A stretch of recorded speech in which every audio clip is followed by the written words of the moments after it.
At some point, we are going to have to do a whole show about how good this show sounds.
Everybody, welcome to Downballot, the flagship podcast of Echoplex Media for 2024, at least until the next day when Downballot or when Intellectual Dollar Tree comes out. We do the show live every Tuesday, 7:30 p.m. right here on Twitch, twitch.tv/Echoplex Media. I am in some kind of way and out of sorts because I had to rush home from something and rush into the house and get ready for the show. So I am not in the headspace to podcast quite yet. We'll see how it goes. Anyway, I'm producer Dave, and you can find me on Grindr, as many have. Including me once. It was very interesting and kind of awkward. I was just looking for a producer for my show.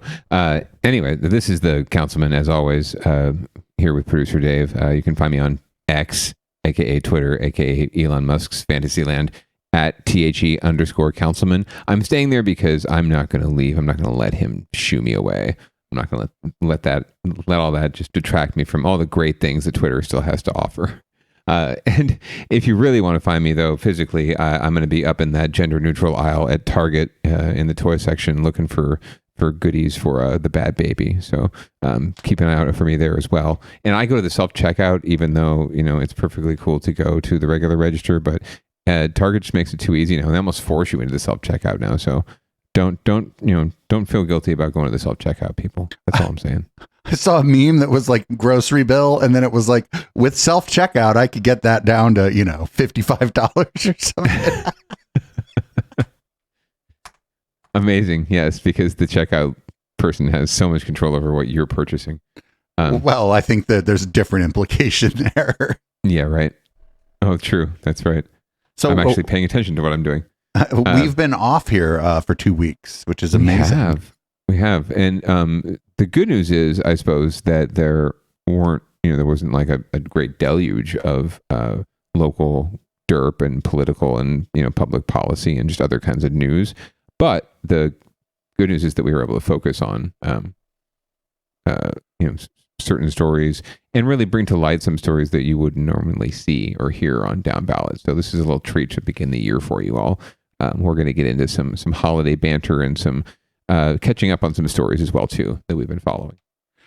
I like this one. You're like, there's a bomb on the beach, so let's see what happened here.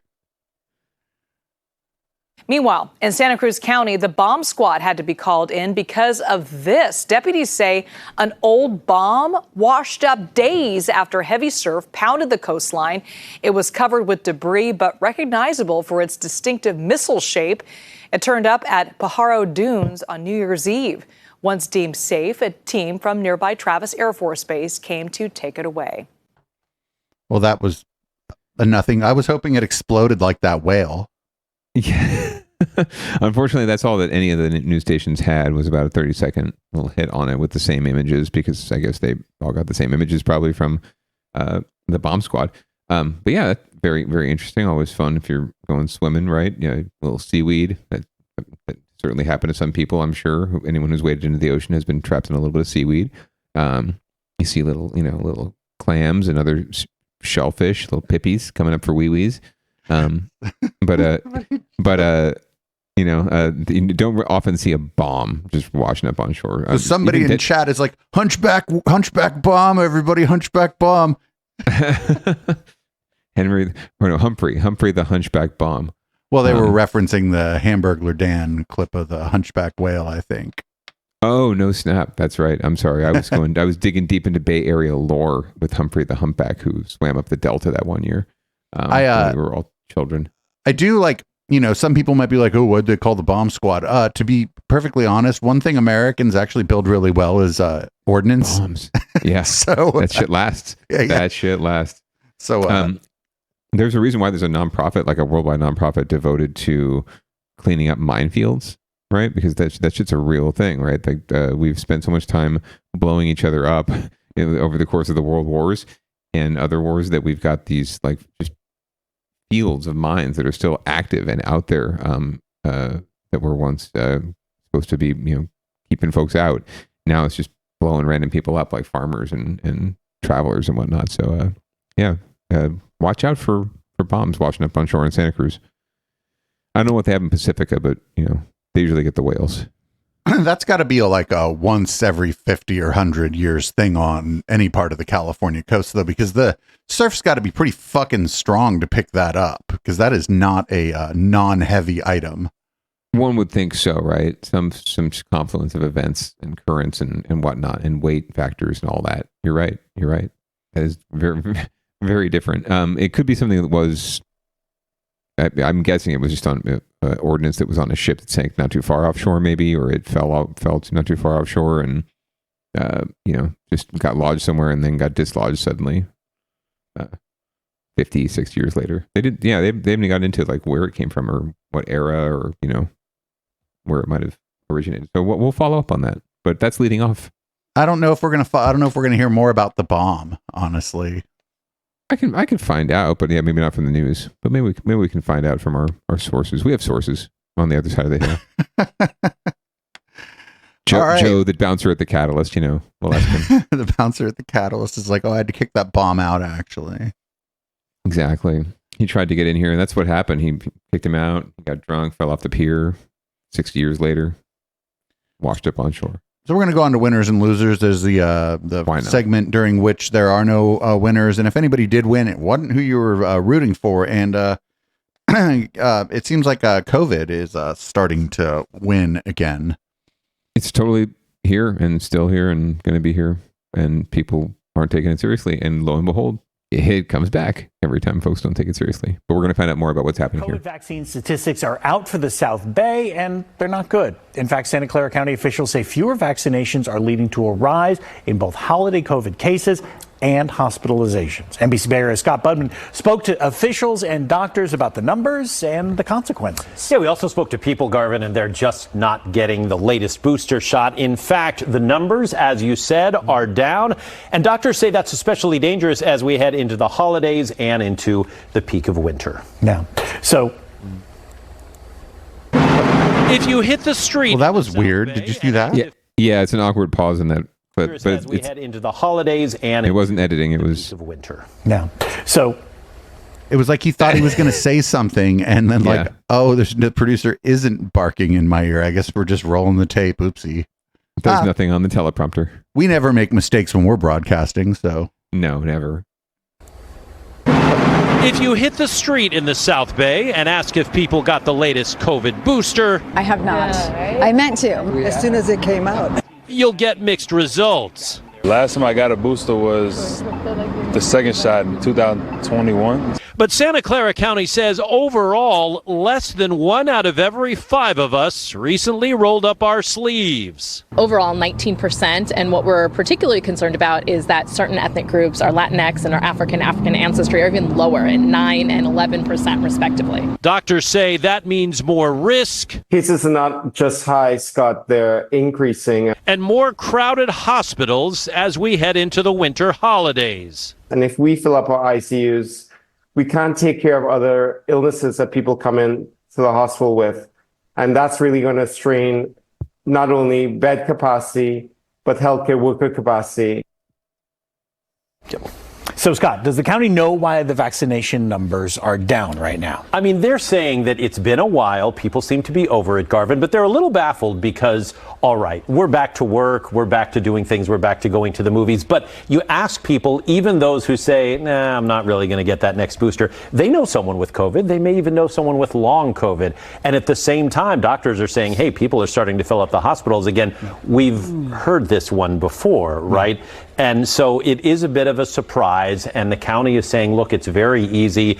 I went in not long ago to try to make an appointment, and they said, you don't even have to do that. Just roll your sleeve up right now. We'll take care of it. It is that easy, and I don't know what to say other than doctors are saying the people they're seeing in the hospital are the ones that are not getting the updates. Yeah, I mean, I think we all know somebody who's had it or had it recently, so It makes a lot of sense. Scott, thank you very much. Bet. I definitely slacked off on the 4th shot. I'm not going to lie. I actually had to check because I finally got the big vid a couple months ago. So I actually had to go back and check when my last vaccination was, and I'm in this whatever Kaiser considers to be the safe zone. So I'm not due for a vaccination, but that doesn't mean you shouldn't get the booster when you can and get it on point and on time, just to keep up not just your immunization, right? It's not, again, this isn't necessarily something that immunizes you to the virus itself. You might still get COVID, but what it will help to do is minimize the symptoms, help to smooth things out, and hopefully make it less of a painful experience for you, and hopefully less traumatic and serious of an experience, especially if you're in a vulnerable population like older folks and younger folks with pre-existing conditions. So please, as we always say here on the show in our closing, please get vaxxed. And do wear a mask in crowded public places if you can. It's for your own benefit as well as everyone else's. And I mean, not for nothing on this, the symptoms are the spread, right? Like if you have a milder case, you're not coughing all over the place. And since it's like airborne, you are far more likely to spread the virus if you are coughing all over the place. So. Yes, absolutely. And if you're sick, stay home if at all possible. Right. Employers are employers. We understand. But if at all possible, stay home when in doubt. It sucks. No one's going to I'm not gonna lie, it sucked. People did not like me for a couple weeks. Like nobody, even the baby, I think, was kind of tired of me. So you don't want to get this that bad. So up next is California Forever, and this is interesting. There's a survey of Solano County residents about the fucking like dystopian Norman Rockwell painting that the fucking tech bros want to put right next to them. I have a feeling the results of the survey are going to be exactly what I think the results of the survey are going to be. Well, it all depends on who put the survey out, right? So we'll find out more about that in the story. Well, let's find out. California Forever, the company that's planning to build a new city in Solano County, released the results of its latest survey exclusively to the ABC 7 News I-Team. That's right. I-Team reporter Stephanie Sierra spoke with the CEO about the feedback and is here to explain exactly what he had to say, Stephanie. And he's confident that this city will become a reality. Really? And these surveys show the support and concerns about it from roughly 10,000 people. And while the CEO, Jan Schremek, believes this new city will move forward, a substantial number of people are still undecided. California Forever's newly released survey is shedding light on what the people of Solano County want to see in a new city. According to the online results, 80% of people supported the idea of new, good-paying local jobs and safe, walkable neighborhoods, as well as protecting the Sassoon Marsh and Delta, whereas 60% of people expressed strong support for renewable energy and the plans to build one of the largest solar farms in California. Residents liked energy-efficient homes with no PG&E bills. When did you first reach out to Travis Air Force Base? Immediately after we announced the plans publicly. Schremek told the I-Team in September he did not notify Travis Air Force Base of his plans beforehand. But this week, he says the survey results give him confidence this new city can draw on the connections to the military base by creating jobs that will support the base and keep people in California. He says there's high demand for new jobs in advanced manufacturing. And so it's defense, aerospace, advanced manufacturing, these kind of mix of old and new economy jobs that people really want to see here, and we think we can actually bring them. More than 78% of online respondents want to see major infrastructure improvements made to Highway 12, that's often referred as Blood Alley, as well as upgrades to the local water supply. Schremek says he has enough water rights to support the city from both the aquifer and the Sacramento River, but the Solano County Water Agency disagrees. A brand new city of up to 100,000 residents, that's a significant amount of water that doesn't currently exist. The water rights in California, and especially in Solano County, they're already accounted for. California Forever has hosted a number of recent town halls where residents have voiced many of these concerns, including a simple yet common one. How will this all work? Will my kids be able to walk to school? What does it mean? Does it mean I can walk to the office? Schremek says those questions will be answered when the plans are finalized and released in mid-January. In the meantime, he says the survey shows a great deal of excitement among small business owners and young people who are struggling to buy a home. Among online respondents, more than 76% of people say affordable homes and family-friendly parks and recreation areas are most important to them. But some city officials say there's concerns over zoning restrictions. I think that if zoning were not an issue for them, they would have gone the traditional route of creating a city, which is through LAFCO. But instead, they've hired the most expensive, the most prestigious teams throughout the state, many of them close to big name politicians like Governor Newsom. But all of this has to make it on the ballot first. And Schremek says the percent of people still undecided? It's a substantial number. Now, if that ballot measure passes, Schremek says this new city will be much farther away from Travis Air Force Base than current developments in Sassoon City and Fairfield. And depending on how this all plays out, there could even be a huge green belt that separates this new city from the surrounding cities. About 60% of people supported that in this survey. So all eyes now are on mid-January when we actually can see these plans. Okay, we'll have to wait and see. Thank you so much, Stephanie. So the survey was like, are you for good things? And the people were like, yes, we like good things. Correct. Yeah, exactly. It's all about how you ask the question. It's all about what questions you're asking. And it's about who's paying for the survey, who's putting it out. Fantastic. 80% of people like dogs. That's great. We're going to have dogs there. 74% of people think that housing should be more affordable. Great. We're going to have houses there. You're You're exactly right. Like it's an absolute nothing burger of a survey. Yeah, it didn't ask anything about like, do you want this California forever development? Well, you know what? They did ask that question, but what happened was they didn't release the response to that question or release that the specific question itself, right? Like they highlighted all these quality of life things that people said yes to. Yeah, we're going to do that. And yes, these people like all these things we're going to do here, or which you could do anywhere, right? Not in some billionaire's paradise, utopian paradise, dystopian paradise. But yeah, they asked mostly that, but they did ask the question. And he said, you saw it at the end, right? He said, they're like, well, how many undecided? A substantial number, right? Like he didn't quote a percentage, right? He didn't get into the details. So they asked the question. They want to know. More than likely, what you see with these polls is when it comes to like a political campaign or a candidate, you ask right off the bat, after like, hello, how would you vote on this, right? If this was on your ballot, description of the measure, right? Build this fake city. How would you vote? Yes or no, right? And then they go into, okay, here are some arguments in favor of it, right? Here are some good things people are saying about it. And then how do you agree with that? Do you not agree with that? How does that move you? And then they ask the question again, how would you vote on this thing? And then they give you all the negatives, right? Like, oh, there's the things that people are saying negative about the thing. And then they ask you again, after all, considering all that, how would you vote? So they asked those questions more than likely. But they didn't specify like how people responded, and more likely it's more likely a shit ton of undecided because people just don't know anything about it, right? They have no idea. They can't really forge an opinion, or they haven't heard, right? A lot of people still haven't heard, right? They don't watch the local news or they don't follow this kind of shit. So, and it's more of a rural county, so it's not like news travels super fast. So yeah, it's not surprising there's a ton of undecided. I'm guessing there's a ton of not too happy as well. And I'm guessing they also probably polled like intensity, right? So agree strongly, agree, right? Kind of agree, don't really agree. So I would guess that the people who don't agree are very, very strong, right? Like we are never voting for this. No matter what you say, go the fuck off. And then the folks who are undecided are probably like leaning towards not so excited about it.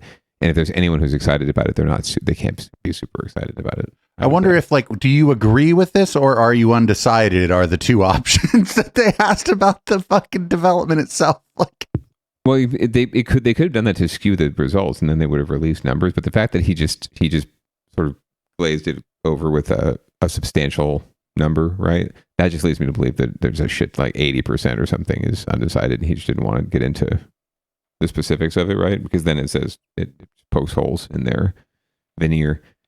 One thing I just have to reiterate again, this guy, I'm a communications and marketing guy, right? Like I try to make believe it's my living, and I understand. Like I would see through shit if they had, if they had Joe Blow, Midwestern, good old boy, as the CEO who could just come in with his big smile, right, and his blonde hair, and just no accent at all, just sort of Joe anyone, and just be that ambassador, right? That's what I would do if I was their consultants, right? That's the kind of person I'd be looking for.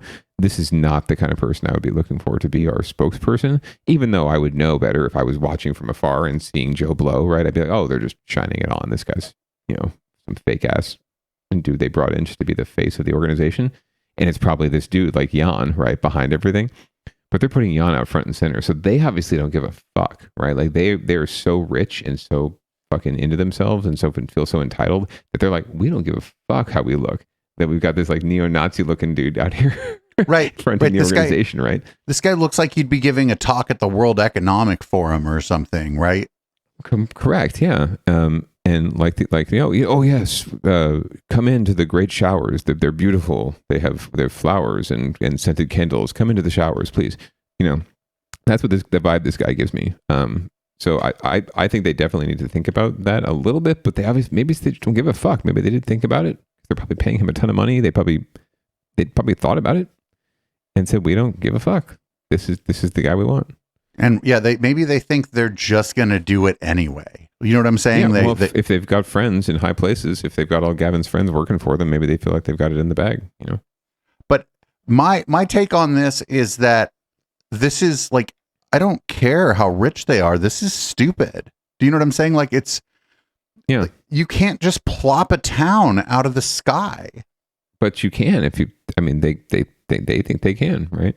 Right, but they've like China has a centralized central control of the entire economy of their country, and they've tried to do this, and it doesn't fucking work in a dictatorship. Like, so how's it going to work in Northern California? Right. Like, you can do Santana Row, right? You can pop something like that down, but that's not a fully functioning city. Right? No, that's just it's a mall outside. Right? And like. Even like new shopping centers are having trouble. Santana Row did well because it was the right shopping center in the right place at the right time, accessible to like Campbell, Willow Glen, Los Gatos, and right across the street from an existing shopping center that was in the process of being retrofitted for more high-end shopping. And it just all happened to come together at the right time in the right way. But that's different than like, 100,000 people? That's like dropping 3 of Campbell out of the sky. Yeah, no, 100,000 people is Sunnyvale, basically. So it's just, and they were it like, doesn't just happen. They were like, "Are you for trying to figure out Sunnyvale? Are you for improvements to Highway 12?" Well, Highway 12 isn't these people. It's the fucking it's the state of California that manages. These people don't manage Highway 12. Like what? Oh, well, are you also for like? Are you also for like a better crosswalks in your own community where this place isn't? Like, of course they are, but like, I don't know about that particular thing, but the highway and that those kind of upgrades, those would typically come with even a smaller scale development, like within a city. You see the city requires you to upgrade the bike lanes, the sidewalks, everything around the street lights, right? The crosswalks, everything around your project, right? So it's one of the benefits to the city of allowing these big swanky projects is that they come in and offer infrastructure improvements as part of getting the entitlements. That would exactly be what would happen here, right? They would say, "Oh, we're going to let you build the city, but you have to upgrade this highway for us, right, to accommodate for all the traffic that you're going to be creating," right? But they're going to do everything they can to avoid doing or to do that, like to cheap out on that. I mean, yeah, at the end of the day, yes, for sure, they'll go through the bare minimum of whatever they have to do, and they'll try through the process to not have to do that too. Man, but it's going to be a while. If it's something that's going to go ahead. If it's something that's going to get them a win at the ballot box, they'll put it in the original agreement. Doesn't mean they have to actually follow through. The Niners had so many things that they pledged to do in their agreement with Santa Clara that they don't really follow through all that well on, and it's led to a lot of hand wringing in recent years. But they got their ballot measure passed, right? They got it built. So these guys will do the same, and then they'll renege or figure out a way to get out of whatever pledges they've made. Because they're billionaires and they think they can get away with it. Just like they can figure they can get away with Jan.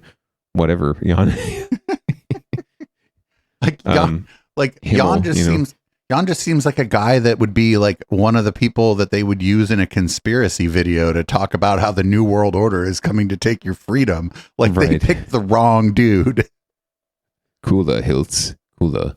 Anyway, we'll have more. Apparently, they're going to be releasing more plans later this month, so we will definitely be. I'm sure this show and many others on Echoplex Media will be tracking this.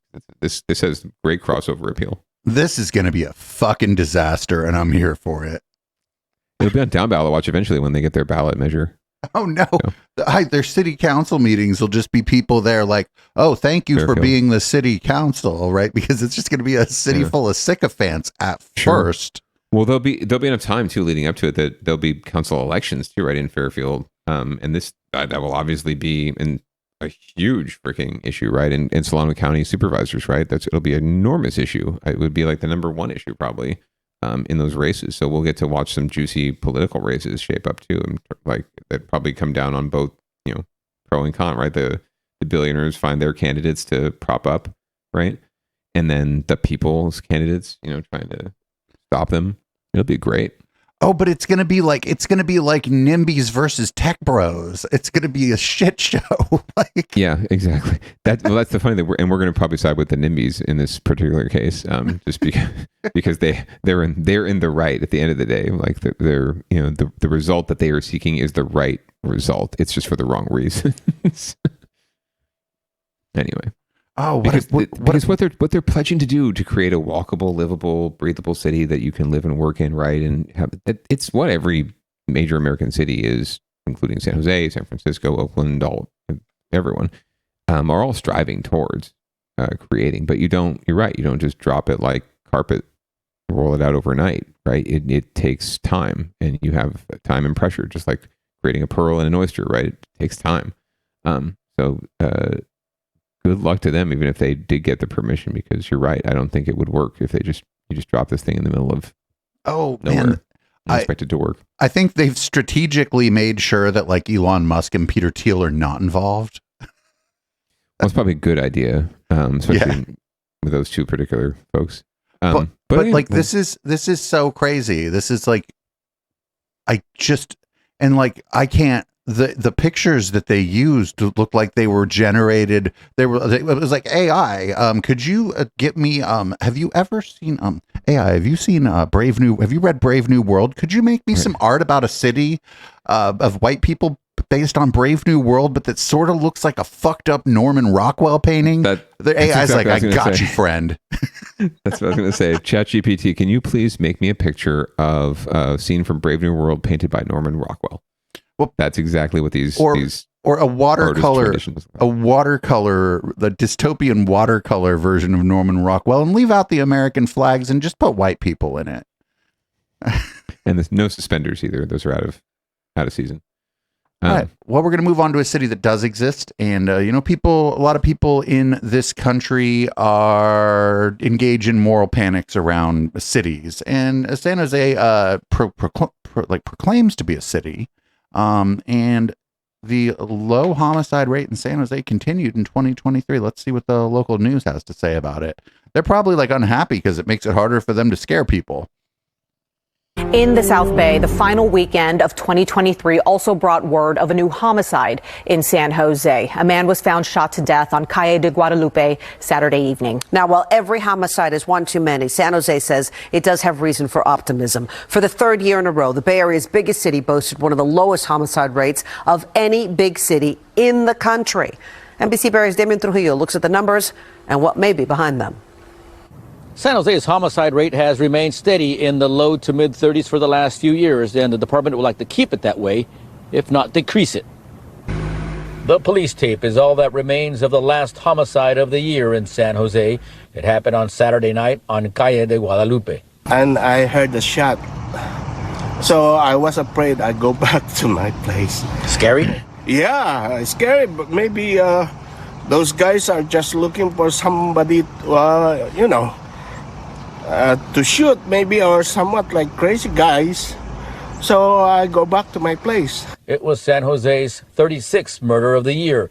In 2022, San Jose registered 35 homicides and 31 in 2021. The statistics speak for themselves.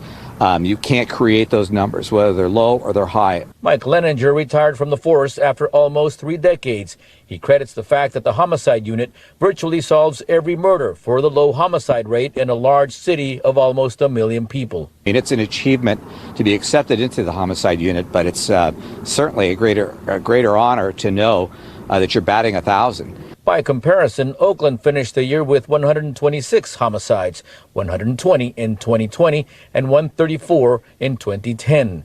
In San Francisco, city data shows there were 53 homicides last year, 55 in 2022, and 56 in 2021. That's for a city smaller than San Jose.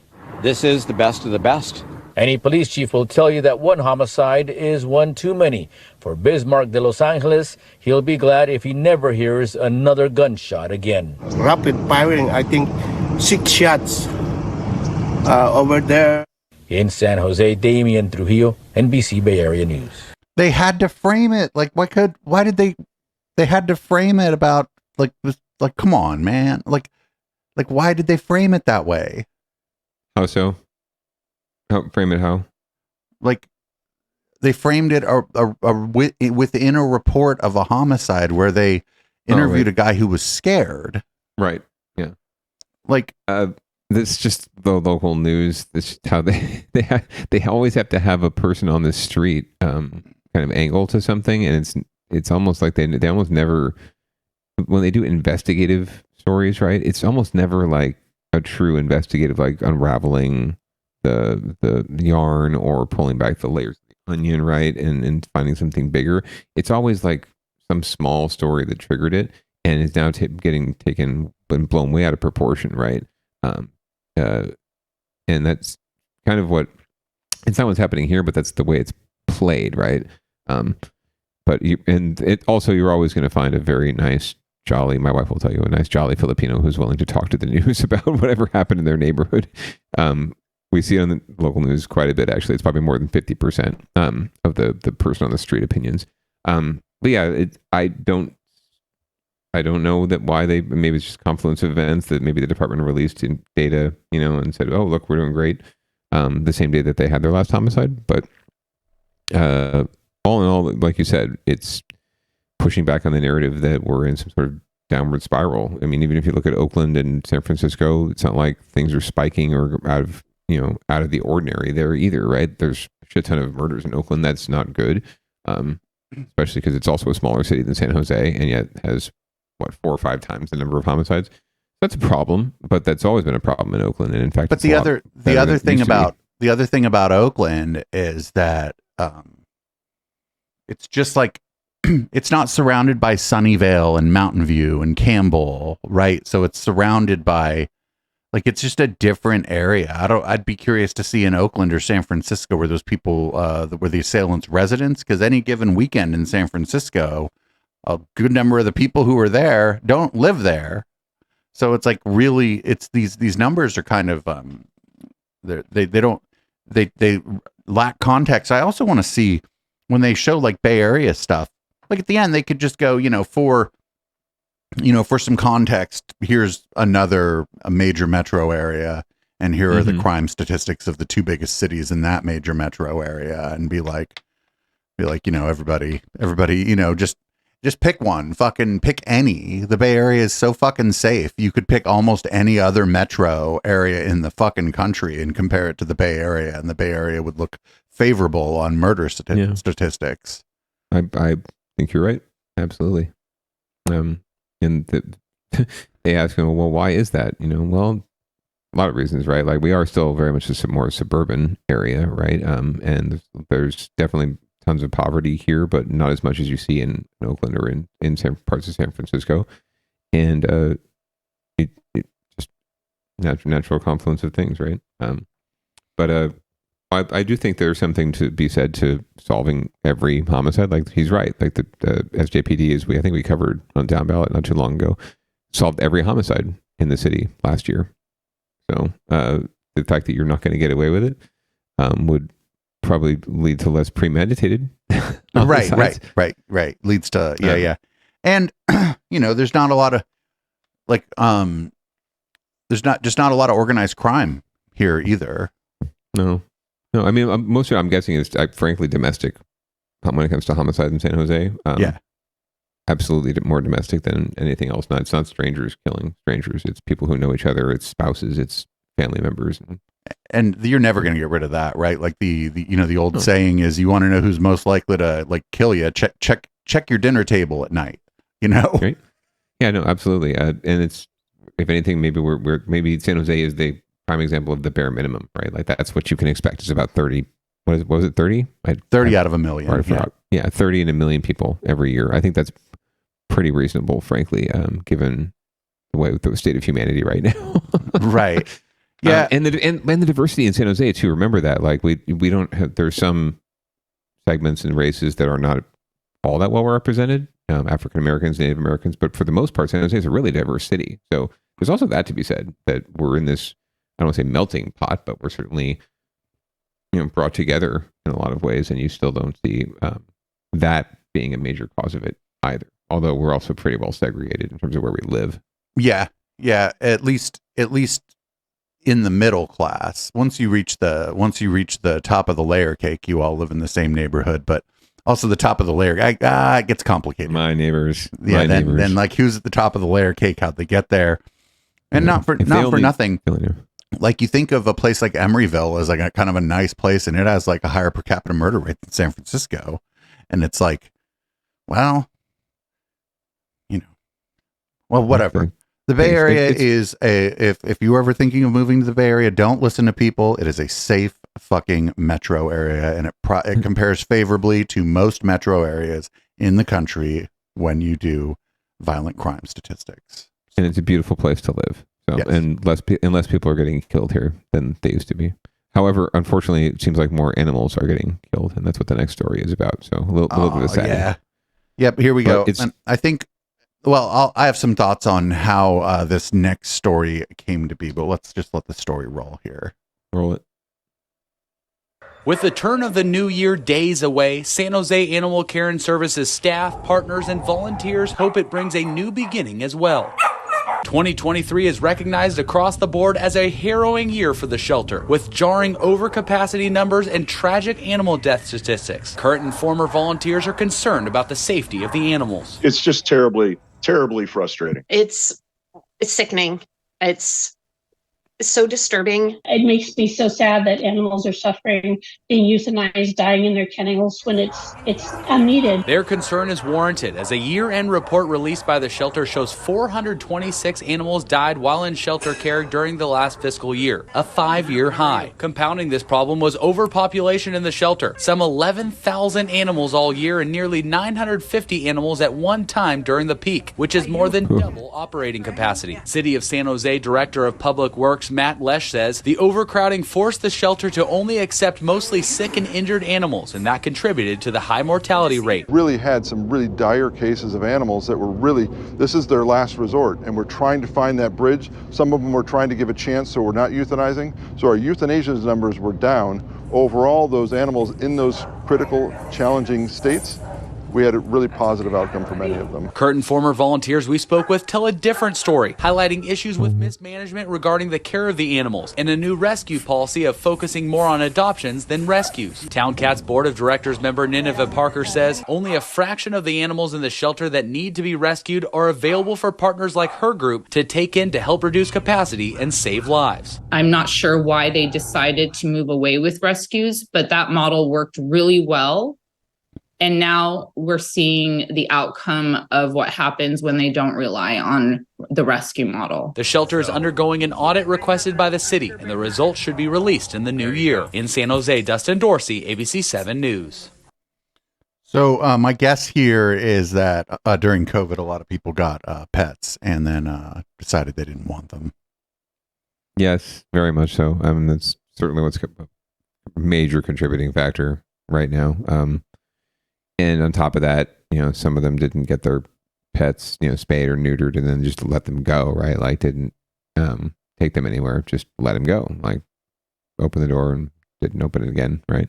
And now they're out there having more babies and more cats that can't be taken care of, and dogs that can't be taken care of. And yeah, you get overcrowding and this is what happens. So PSA, definitely think about adopting, but rescue is just as good. There's plenty of animals out there that need some attention, and they're not getting treated all that well. Although we could do a whole another story about livestock and don't get a pet. Don't get a pet just because you're lonely.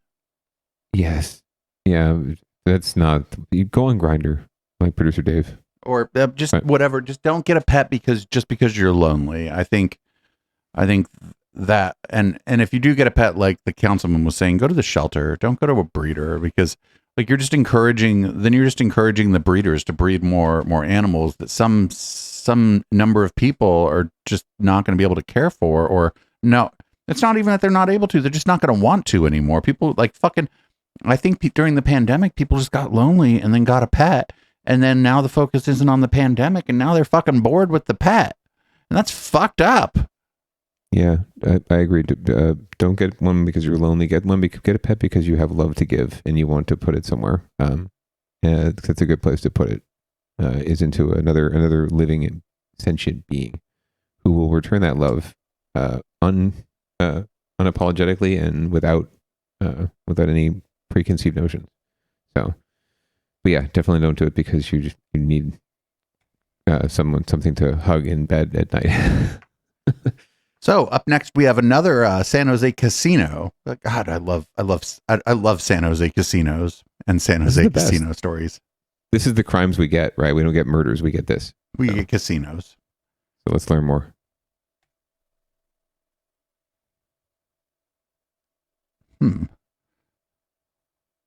Local news websites famous for their wonderful fucking players Oh, no. Illegal gambling, guns, and drugs. South Bay police say they've made a major bust at an underground casino and brothel in San Jose. Tonight, 5 people are facing felony charges. They're accused of operating a gambling and prostitution ring out of a commercial property on Autumn Vale Drive. That's off of North Capitol Ave, just blocks from Brooktree Elementary School.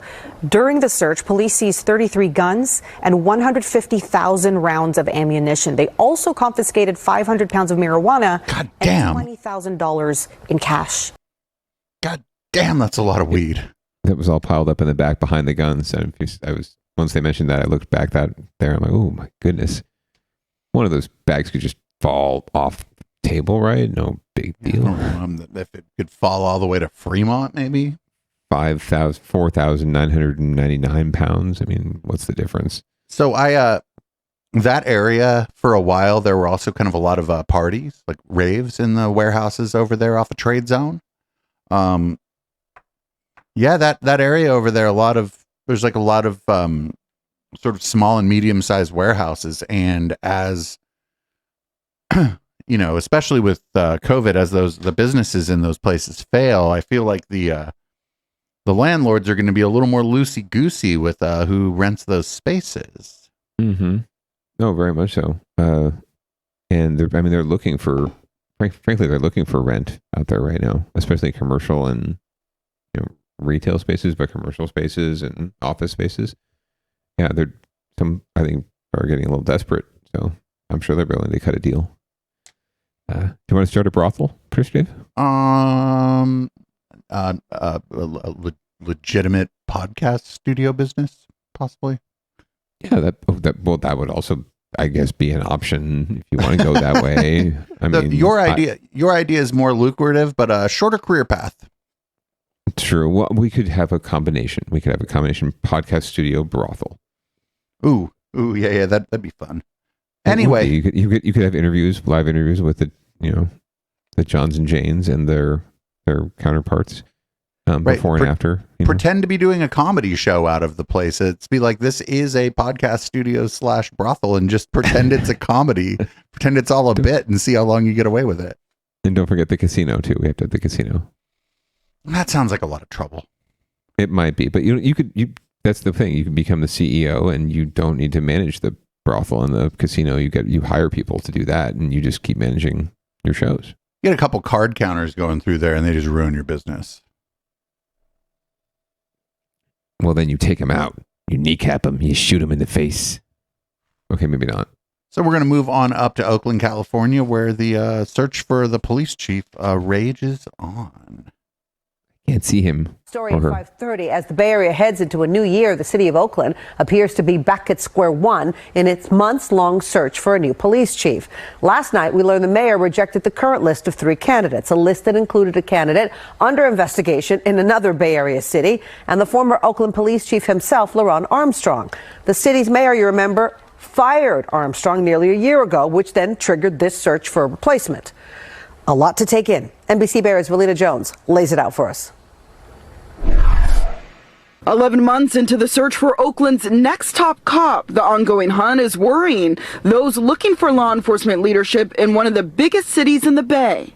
Actually, it's devastating because we've been waiting all year for a police chief and promised a police chief by the end of the year, and we don't have one. It doesn't seem we're going to get one anytime soon. Bishop Bob Jackson is a prominent local NAACP member and a leader at Axville Gospel Church. His latest disappointment comes after Mayor Sheng Tao rejected the current list of 3 candidates the city's police commission recommended for the job, including Oakland's former police chief, LaRon Armstrong. And LaRon Armstrong is the best candidate that you can find, and we just feel that that's across the board. However, the commission has a job to do. The mayor has a job to do. And our thing is, in the meantime, the only people that seem to be suffering are the voters. The police commission now has to decide whether to reopen the search to new candidates or revisit the longer list they've already considered.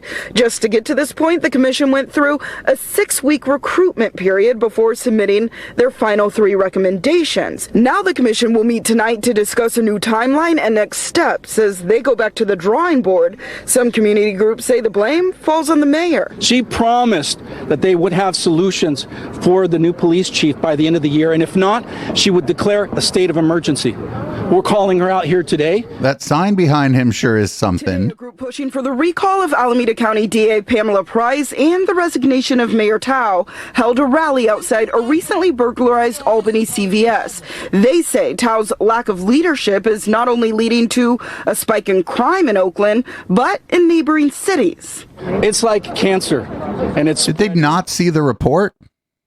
Because they're not doing their job effectively in Oakland. The mayor's office says she has no plans to declare a state of emergency since the first list of names was submitted by her end-of-year deadline. We asked them how long they expect the new search will take. They wouldn't give a date, but released a statement saying Mayor Tao is working with the police commission to expedite the process, and that, quote, she would like to review more candidates in order to make a well-informed decision on the best police chief for Oakland. In Oakland, Felina Jones, NBC Bay Area News. So like right there, that guy going crime, they were saying, oh, they say crime is spiking. Well, what the fuck is the job of the news except for them to go, no, it's not. Right. To actually look into the numbers and to look at the report they just issued that we covered earlier on this show and say, hey, wait, hold on a second. That's not true. No, it's not. But it's their job to do that. They don't do that, though. That's the thing that aggravates the living crap out of me when it comes to local news is that they don't. There's no connection made, right? There's no through line drawn. It's just each story lives in its own little independent world. And yeah, they may follow up on them and follow up on the thread and follow the story down a thread, but their threads are completely independent and they don't seem to cross and they don't seem to, I'm sure they understand the connection, but again, like you said, it doesn't fit their narrative, the narrative that gets them more viewers, they think, by just showing all the trying to scare people basically and to inflame these kind of attitudes that we have of folks wanting to recall DAs and mayors because they don't, of their personal perception of how things are going, right? And those folks are being inflamed and riled up by political opportunists. And it's just sad. Also, like they mentioned that one of the other candidates was removed from another police department for like misconduct. They didn't tell us who it was or what it was about. They didn't give us any of that. Yeah. That I feel like that's sort of should be part of it. Like, well, this person was obviously rejected because X, Y, and Z. Yeah, that was one of my first questions when I saw the story was why did the police commission recommend this guy who's under investigation at the department he's at now? Like how in the world did that pass muster, right? If you're going through if you or I went through a job interview process, right? And, they asked, tell me about your recent job experiences. I am under investigation at my current job. I'm sorry. Why are you looking for a new job? Or why do you want to be hired here? Well, I'm under investigation at my current job. So I figure it's not really the best place for me. I'm trying to find some new experiences and I figure a new atmosphere will be really good for me. But just imagine that. So that's pretty much what they said there. I don't know how the commission decided that was a good candidate and how they can be upset with the mayor for rejecting that person.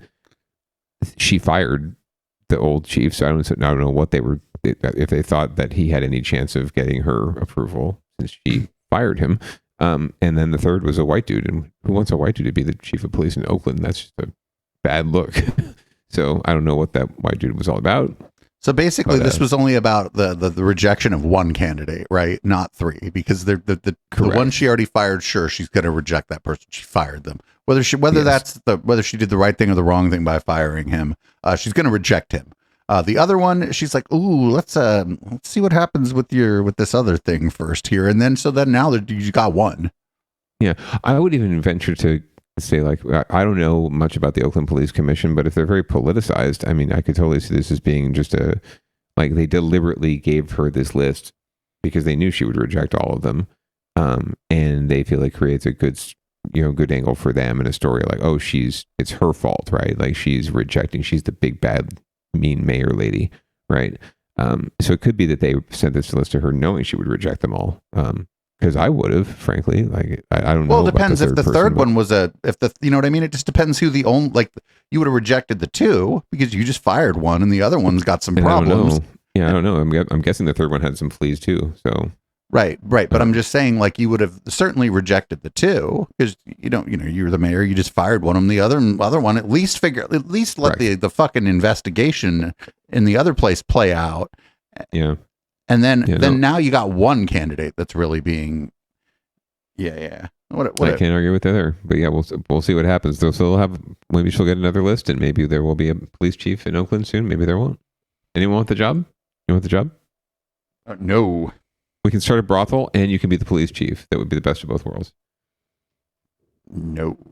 So we're going to move on to Downballot Watch, where the stories are, I mean, this is a political show, but these stories are about local politicians and city council and sometimes a rapper. Oh, wait a minute. We didn't even do Get Your Shit Together.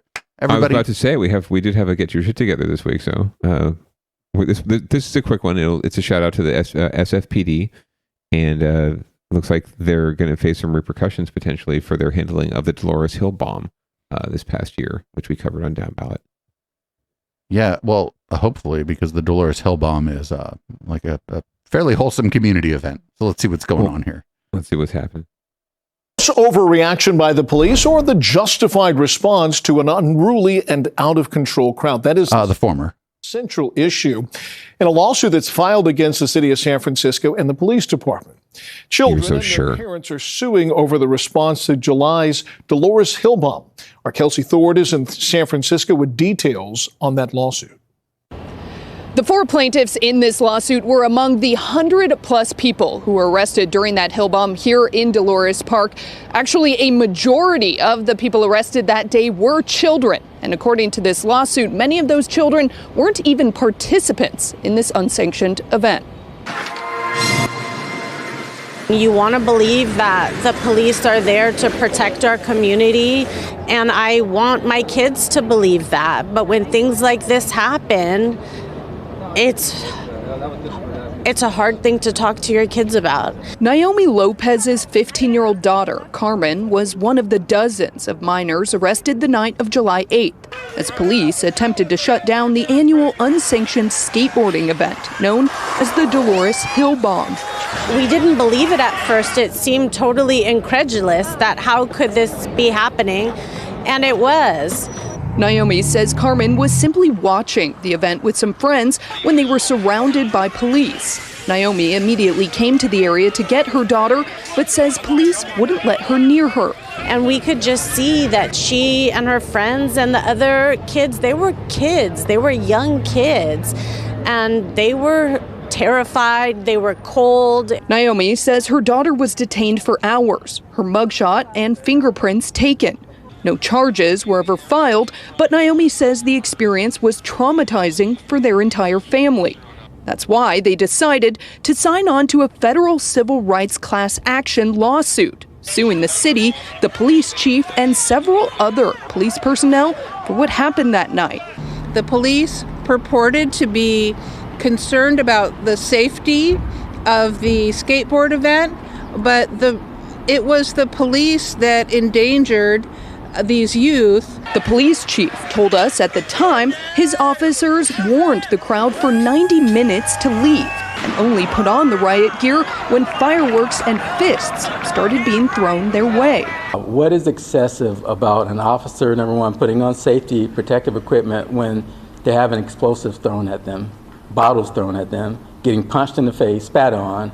Naomi told me she was initially nervous to sign on to the lawsuit, but she believes the city needs to be held accountable for its actions. It was wrong. It was a wrong use of city resources. It was a wrong use of police resources.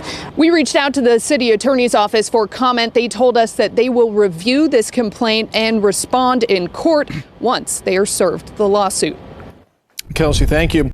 So this event has been going on for a very long fucking time, and there has never been problems at this event. Right. Until the cops decided to make a problem. There was like they're just riding bikes and skateboards down a hill. Like that's Like this is the functional equivalent of San Jose Bike Party, right? 100%. And yeah, I just don't understand. Yes, there's this probably a safety angle, but the response that they received, right, the riot police kind of angle is really shocking to me. And I'd love to hear more about the fireworks and explosive devices and fisticuffs that were thrown their way by that teenage girl. I wonder. I'd love to see the fisticuff she was able to fling at those riot gear wearing police. Just overreaction as usual. I'm actually familiar with some of the attorneys that were quoted in there, so they have good representation. So hopefully they'll get something out of this, at least some sort of. What they won't get is an admission of guilt. I can guarantee you that much. So most of these settlements just end with like money and exchanging hands and an admission of nothing more than just, we don't want to go to court because we know we'll lose. But they won't admit guilt. They won't say that we were wrong to do this. This is an event that the city just needs to permit. That's what they need to do. They need to issue a permit. That would be cool. They need to get, I don't know how to, it'd be a couple year process to probably get like some kind of nonprofit involved or whatever to raise some money for it. But the city needs to permit this event because it happens every fucking year. Nothing, again, this is the first time I've ever heard of anything, I'm sure, okay, you're bombing a hill on, sure, people run into each other. Sure, there's probably some minor injuries or whatever at the event. Sure, whatever. But like, I've never heard anything about fights. Bombs are dangerous, Producer Dave. Bombs are very dangerous, as we found out earlier. I've never heard anything about any of this with this event. Yeah. And I've personally been to this event. It was like, there's like families out there. You could make money off it. The city could make money off it. There could be revenue here. You could have vendors. You could have a whole festival around it. Like, I don't understand. But this is literally like the San Jose police coming in and busting heads at San Jose Bike Party. It's the functional equivalent of that. And you know what else? You could make it safe. You can make it safer. If you're really worried about safety, if you sanction it, if you permit it, you can make it safe. It's not that difficult to comprehend, right? But these events, frankly, like, I never heard, regardless of whatever safety concerns there are, the first time I was not familiar with this event until this happened. So nothing bad had really ever popped off in the past at this event because I hadn't heard about it. I'm not in the scene. So if anything, it says that they police themselves pretty fucking well. So why bother? I bet we could find positive media coverage of the event from the past if we looked. I would bet you we could. Yeah. Because I don't remember hearing thing one about it. And if you don't hear about these kind of things, usually it's a good thing because when you hear about it, something bad happened, right? The only bad thing I heard happening was the police overreacted. Well, I don't even think like what happens at this event, because I was there from sort of near the beginning to the end. The event happens, everybody leaves. That's it. Some people end up going to Dolores Park and smoking weed after the event, but like, come on, people are smoking weed in Dolores Park 24 hours a day, 7 days a week. Well, and like we've talked about with sideshows before too, right? We've talked about that a bit here on Downballot. And do I think sideshows are fun and a great way to spend your time? No, I think it's a waste of your time, and people should find other things to do. But at the end of the day, you don't hear every night on the news like someone died at a sideshow, even though that looks like pretty dangerous shit, right? So the physics of a sideshow are dramatically different than riding your skateboard down a hill. True, too. Very true. But just again, they seem to know what they're doing. So why are we fucking with them, right? Or I mean, for something like that, if people want to drift, like again, there's like empty parking lots. There's like ways to do it. I am. The sideshow thing, it is dramatically different, primarily because these are 3,000-pound vehicles and the people are very close to the, the people are close to the skateboarder, but that's like a 110-pound kid on a skateboard, right? If they run into you, it's gonna hurt. You might get injured, but you're not going to get dragged under their fucking skateboard. You know what I'm saying? Like the risk is just so much lower. And the physics of it are just dramatically different. Yeah, no, I don't have any argument there at all, and wasn't trying to imply that either. But speaking of overreacting, as we head down ballot, it looks like Mayor Breed might be overreacting to a local rapper who had some not nice things to say about her. Maybe she knew what we were saying about her on this show. She might. I think she should have. I think she should have done her own diss track. Let's see what's going on here. Maybe she will. Well, new at 5, a curious twist in San Francisco. A local rapper and restaurant owner has now apologized for a video that criticized Mayor London Breed. Tonight, some are asking why the rapper is apologizing at all, while others, including the head of the San Francisco NAACP, are questioning if the apology was even truthful. Here's NBC Bay Area's Sergio Quintana. At the Third Baptist Church in San Francisco, lead pastor and head of the city's chapter of the NAACP, Reverend Amos Brown, didn't mince words about his feelings regarding Chino Yang's apology, which was posted to Instagram yesterday.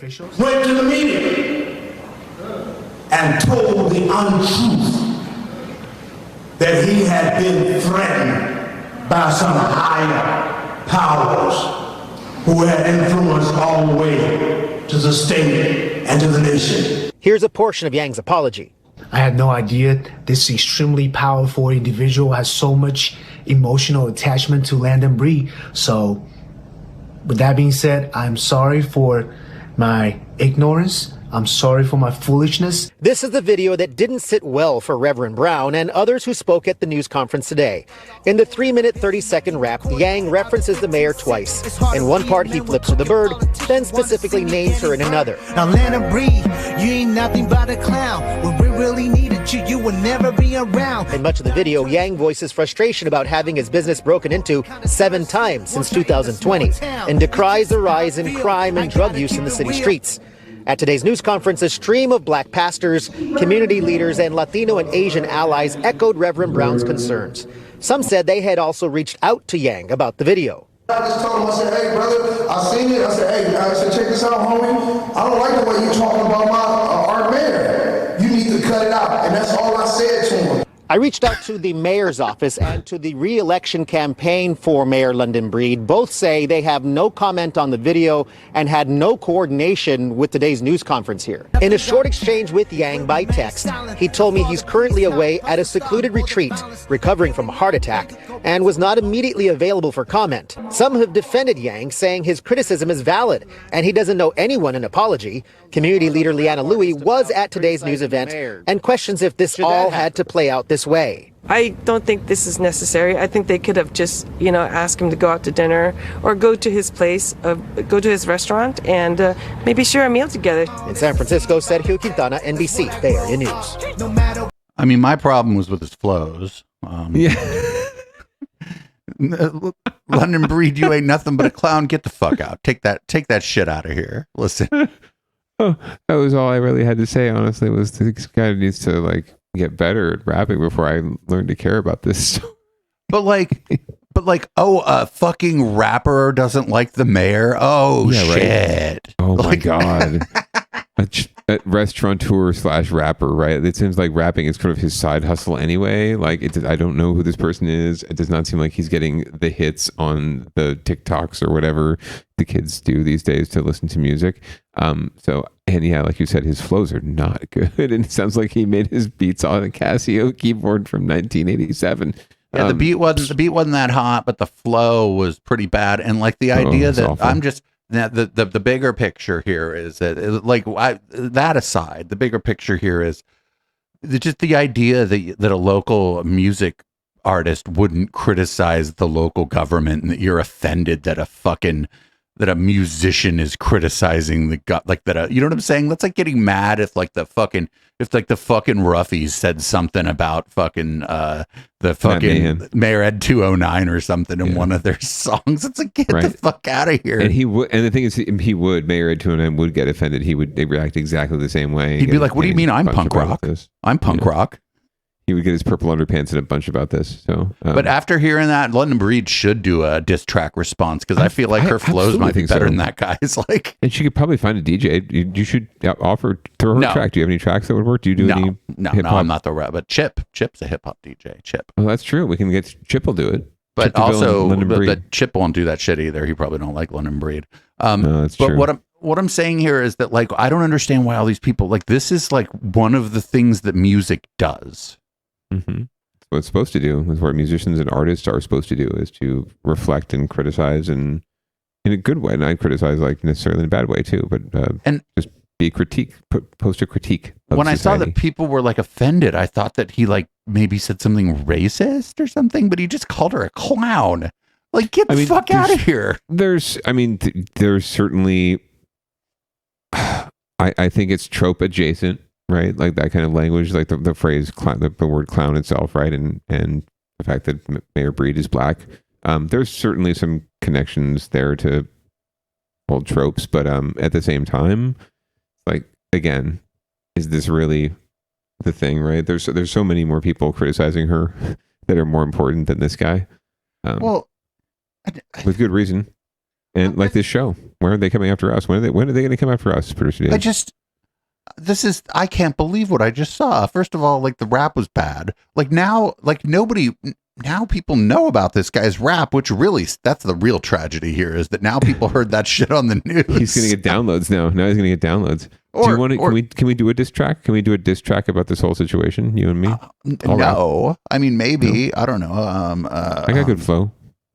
Well, we know a couple rappers. I have heavy flow, but it's only because I take lots of laxatives. So. that was the most down-ballot-y story of the night. I thought maybe the California Forever. That's the most down-ballot-y story of the night, and so far of the year.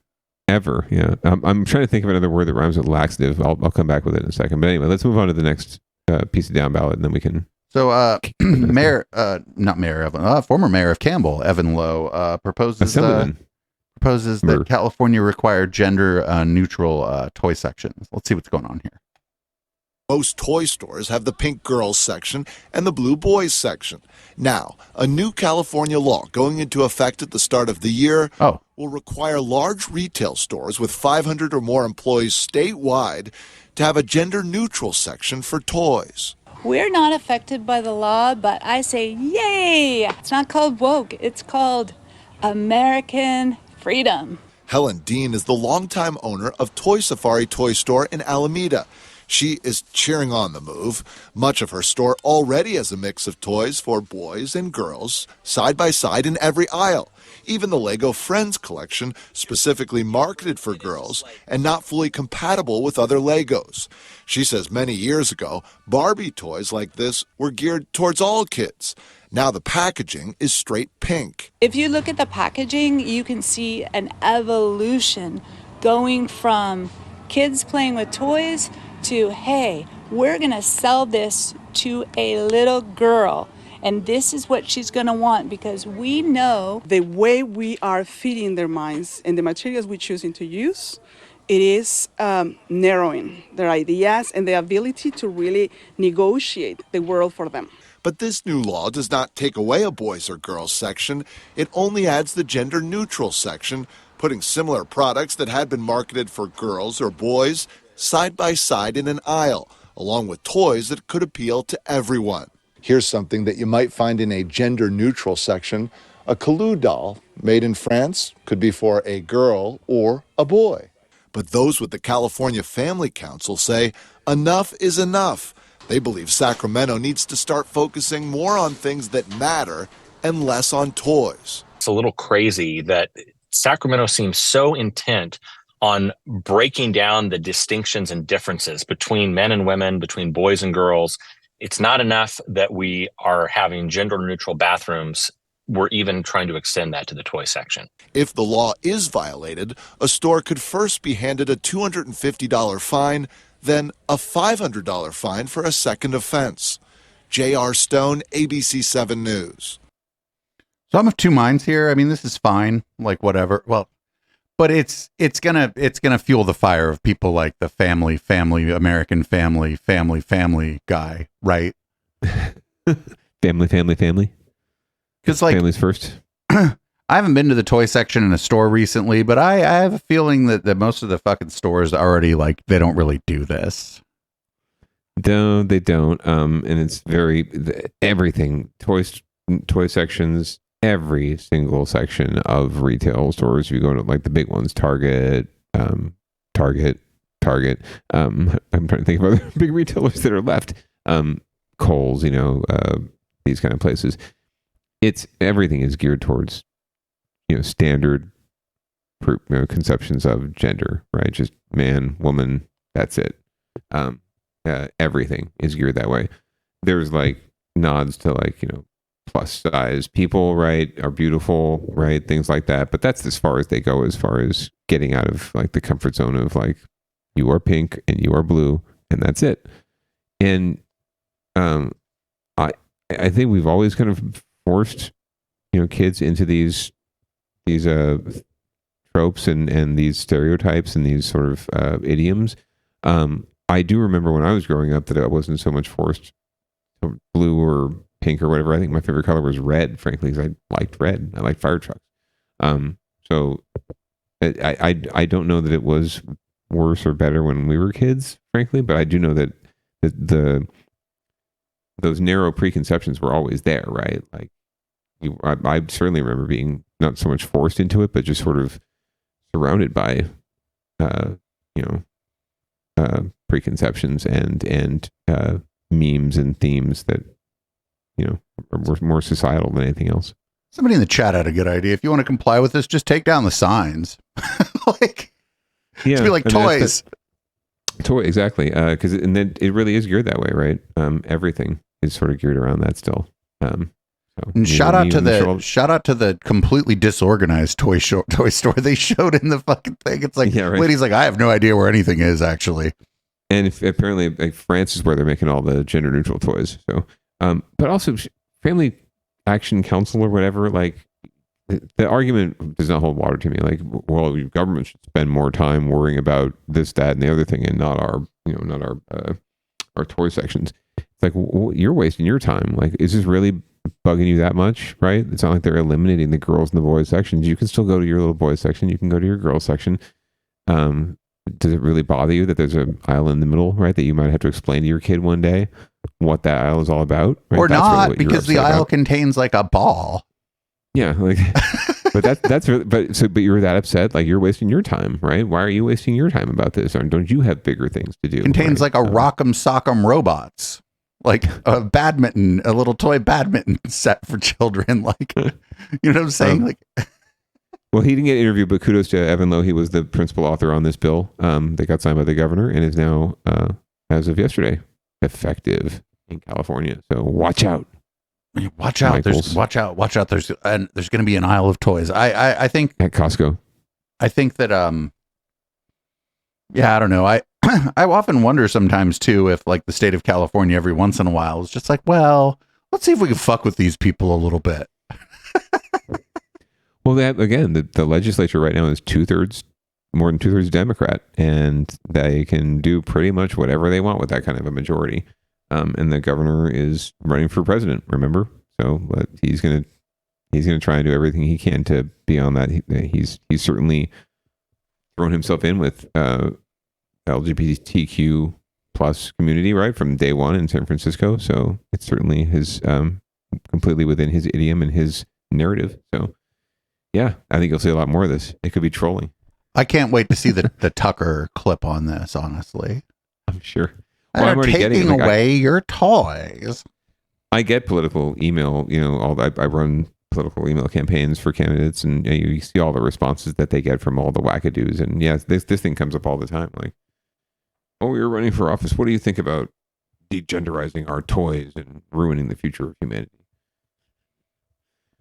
All right. Well, we got another thing, and I'm going to ask, have you ever done this? Have you ever done, or maybe not for New Year's Day, but have you ever jumped into a cold ass ocean just like in the winter? I've thought about it. It's something I think I would enjoy, but I haven't done it yet. No. Well, here we go. This is the 9th annual. This is only the 9th annual. They've only done this 9 years. This particular one, I think. Okay, it's certainly something been going on since beginning of time, I'm sure. Or maybe it's been like sanctioned for 9 years, and they've been the community has maybe informally done it for longer than that. They got a permit, so they got a permit so the cops didn't jump out into the water and whoop that ass. Well, some of these swimsuits, I don't know. It's kind of a crime. Anyway, go ahead. And hundreds of swimmers also welcomed in the new year at the annual Polar Plunge. This was the event's 9th year, bringing crowds ready to wash away the last year and get refreshed for the next one. The plungers out there today say those chilly ocean waters did not get in the way of the New Year's excitement. It was awesome! Incredible. awesome, amazing. We loved it. First time doing it, yeah. Would you do it again? Yes, every year. Really cold, but not prohibitive. It's like Tahoe cold. Yeah, it's cold, but it's not crazy. Tahoe. Like Tahoe cold. Good. Well, many of the swimmers also say the polar plunge has become a much anticipated tradition for their families. That's cool. That's good on them. That's fun. We should do it sometime. Oh, hell no. We can do an Alviso. Hell no. The Alviso, no? Oh, Alviso definitely not an polar dip? Alviso. Off the yacht club? Oh, hell no. I am afraid to, like, in the summer, I don't like going in the ocean in Santa Cruz. I like warm water like San Diego or Hawaii, Mexico. Hawaii. Yeah, exactly. Like that lukewarm kind of feels like someone peed in it. No, not yeah. I don't know. I wouldn't describe it that way, but you go right ahead and do that if you must. I will. Yeah, I wouldn't do that. It's not that it's bad. It's just that I'm a coward is the thing we're looking for here. The word we are searching for. I was at first searched for another word, but I was like, maybe that's not the word to use. I'll use the word coward. Yeah, I actually run cold, so it would be right in line with my blood type, frankly. So I think I'd enjoy it. It would be more my kind of thing. It's the hot yoga, saunas. These things have never really appealed to me. Steam baths. It's just too hot. Like I feel like I'm going to be sweating while I'm getting clean. That just doesn't make any sense. So I like cold air and warm water. That's interesting. Okay. Like cold air blowing on you while you're in warm water? No. But in the summer, like not this past summer, but the summer before, I absolutely, like, because that house got so hot, I absolutely just jumped in the shower when the water immediately came on. Like, you gotta cool off somehow. Yeah. No, I'm definitely a fan of cool everything, except for coffee. I really like coffee hot, which is why, as you can see. Well, yes, not hot enough to burn yourself, but. Well, I almost did earlier, so I had to be careful. I forget that when you pour it into one of these things and you seal it, it maintains the heat. So if your shit was boiling when you put it in there, it's going to be boiling in a couple minutes. So watch out, kids. Well, how do you feel about reading out the first down ballot and the first podcast on Echoplex Media of the year? The biggest year of our lives, 2024. I have no problem with that at all. And I thank you, sir, Producer Dave, for running the dials as always tonight for us. Please, listener, viewer, stay tuned for the public comment coming up next, and please tune in every week at 7:30 p.m. Pacific time on Tuesdays, except when we're not there, like the last 2 weeks, for Down Ballot Live, and obviously download it from your podcatcher of choice and listen to it later, and make us more than the 9th best local news podcast in California. I advise you all to get vaccinated. I advise you all to wear a mask in public places. If you want to wear pants, that's entirely up to you. This is Audible Smoke. I hope you have a great week. Peace out.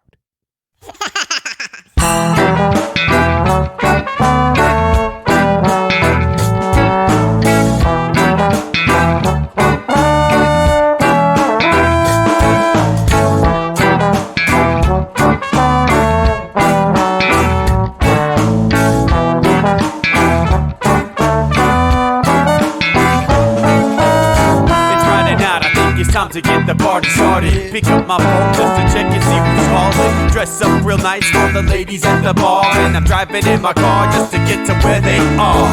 Here at the local scene is where I plant my feet. It's where I smoke my cigarette and I hold my drink. I look at all my friends, they're all blazing green. Here at the front of the stage, waiting for MTV. Where are those guys who's standing next to me with a pipe in his hand, ready to blaze for me? About 5 minutes later, we're all singing Queen. Now get the fuck up on stage, man, rock the scene, yeah. We do what we want, and what we want is to jam. So sit back and enjoy the band. We do what we want, and what we want is to jam. So sit back and enjoy the band. Enjoy that band. I turn and head back to the bar for a refill, man, because you know where we are. We're headed out to the car to smoke another one and another one. Now Just when the magic starts kicking in, I hear relapse playing, you know it's time to head in. Alright everybody, now it's time to grab a new drink. Spark it if you got it and then pass it to me, yeah. We do what we want, and what we want is to jam. So sit back and enjoy the band. We do what we want to do, and what we want is to jam. So sit back and enjoy the band. Enjoy that band. Last up on the bill for the show tonight is Down and Dirty at 5, so we're headed outside to spark up another joint. Now who's got my lighter? Stoner E, of course, shouldn't you be inside? I'm all up in this bitch, being who I gotta be. I'm fucked up like the U.S. economy.